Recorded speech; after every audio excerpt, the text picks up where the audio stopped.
ಗ್ರಾಮೀಣ ಜನತೆ ಹಾಗೂ ಯುವ ಉದ್ಯೋಗಾಕಾಂಕ್ಷಿಗಳ ಸೇವೆಯಲ್ಲಿ ವಿಜಯ ಗ್ರಾಮೀಣಾಭಿವೃದ್ಧಿ ಪ್ರತಿಷ್ಠಾನದ ಕೊಡುಗೆ. ನಮ್ಮ ದೇಶ ಮತ್ತು ರಾಜ್ಯ ಮಟ್ಟದಲ್ಲಿ ಹಲವಾರು ಸೇವಾ ಸಂಸ್ಥೆಗಳು ಗ್ರಾಮೀಣ ಹಾಗೂ ಯುವಜನತೆಯ ಸುಧಾರಣೆಗೆ ಶ್ರಮಿಸುತ್ತಿವೆ.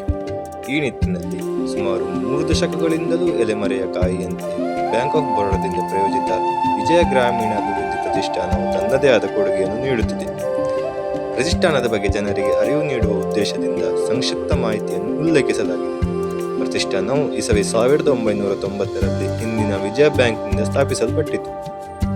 ಗ್ರಾಮೀಣ ಪ್ರದೇಶದಲ್ಲಿ ಜನಿಸಿದ ವಿಜಯ ಬ್ಯಾಂಕಿನ ಅಂದಿನ ಆಡಳಿತ ಮಂಡಳಿಯು ಹುಟ್ಟೂರಿನ ಜನರಿಗೆ, ವಿಶೇಷತಃ ರೈತಾಪಿ ವರ್ಗದವರಿಗೆ ಆಧುನಿಕ ಕೃಷಿ ಹಾಗೂ ಇತರ ಚಟುವಟಿಕೆಗಳ ಬಗ್ಗೆ ಮಾಹಿತಿ ಹಾಗೂ ತರಬೇತಿ ನೀಡುವ ಉದ್ದೇಶ ಹೊಂದಿದೆ. ಇದನ್ನು ಸ್ಥಾಪನೆ ಮಾಡುವಲ್ಲಿ ಅಂದಿನ ವಿಜಯ ಬ್ಯಾಂಕ್ನಲ್ಲಿ ಕೃಷಿ ಮತ್ತು ಗ್ರಾಮೀಣಾಭಿವೃದ್ಧಿ ಶಾಖೆಯ ಮುಖ್ಯಸ್ಥರು ಶ್ರೀ ಪ್ರೇಮನಾಥ್ ಆಳ್ವರು ಪ್ರಮುಖ ಪಾತ್ರ ವಹಿಸಿದ್ದರು. ಇನ್ನು ಆಡಳಿತ ಹಾಗೂ ಕಾನೂನಿನ ಚೌಕಟ್ಟಿನ ಬಗ್ಗೆ ಹೇಳುವುದಾದರೆ, ಪ್ರತಿಷ್ಠಾನವು 1960ರ ಸೊಸೈಟಿ ಆಕ್ಟ್ ಅಡಿಯಲ್ಲಿ ನೋಂದಣಿ ಮಾಡಲಾಗಿದೆ. ಪ್ರತಿಷ್ಠಾನದ ಆಡಳಿತ ಮಂಡಳಿಯು ಅಧ್ಯಕ್ಷರು, ಉಪಾಧ್ಯಕ್ಷರು, ಕಾರ್ಯದರ್ಶಿ ಹಾಗೂ ಸದಸ್ಯರನ್ನು ಒಳಗೊಂಡಿದೆ. ಈ ಪೈಕಿ ಅಧ್ಯಕ್ಷರು ಹಾಗೂ ಕೋಶಾಧಿಕಾರಿಗಳನ್ನು ಪ್ರಾಯೋಜಕ ಬ್ಯಾಂಕ್ ನಿರ್ಧರಿಸುತ್ತದೆ.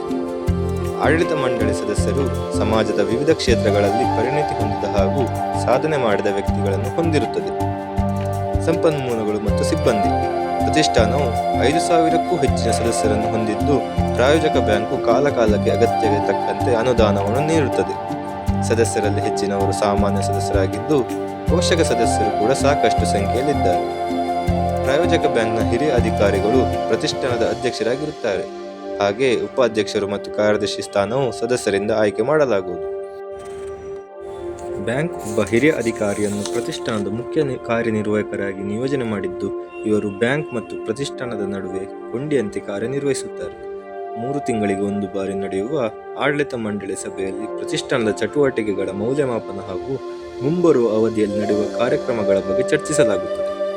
ಪ್ರತಿಷ್ಠಾನದ ಹೆಚ್ಚಿನ ಕಾರ್ಯಕ್ರಮಗಳು ಗ್ರಾಮೀಣ ಅಭಿವೃದ್ಧಿ ಸಮಿತಿಯ ಸದಸ್ಯರ ಬೇಡಿಕೆ ಮೇಲೆ ನಡೆಯುತ್ತದೆ.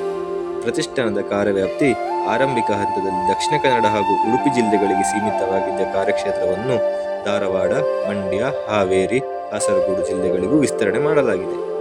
ಪ್ರತಿಷ್ಠಾನದ ಆದ್ಯತಾ ಕ್ಷೇತ್ರಗಳು: ಪ್ರತಿಷ್ಠಾನವು ವರ್ಷಪೂರ್ತಿ ಕೃಷಿ ಮತ್ತು ಗ್ರಾಮೀಣ ಜನರಿಗೆ ಉದ್ಯೋಗಾವಕಾಶ ಕಲ್ಪಿಸುವ ನಿಟ್ಟಿನಲ್ಲಿ ಹಲವಾರು ಕಾರ್ಯಕ್ರಮಗಳನ್ನು ಹಮ್ಮಿಕೊಳ್ಳುತ್ತದೆ.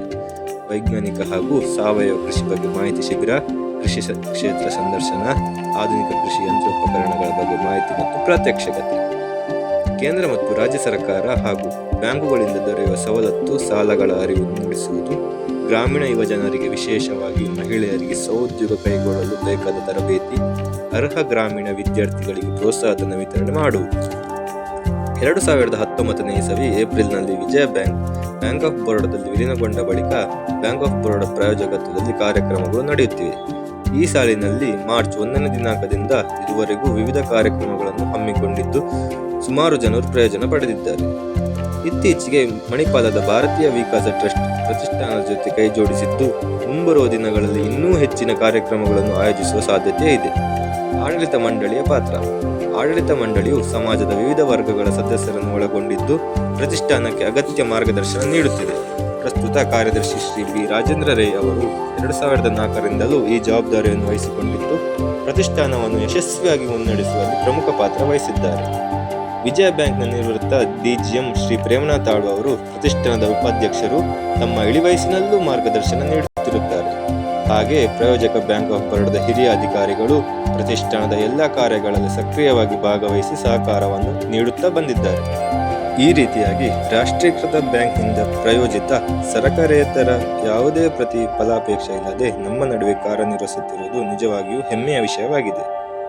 ಇದುವರೆಗೆ VRDF ಆಶ್ರಯದಲ್ಲಿ ಕೌಶಲ್ಯ ತರಬೇತಿ ಪಡೆದ ಫಲಾನುಭವಿಗಳಲ್ಲಿ ಅನೇಕ ಮಂದಿ ಸ್ವಉದ್ಯೋಗವನ್ನು ಆರಂಭಿಸಿರುತ್ತಾರೆ.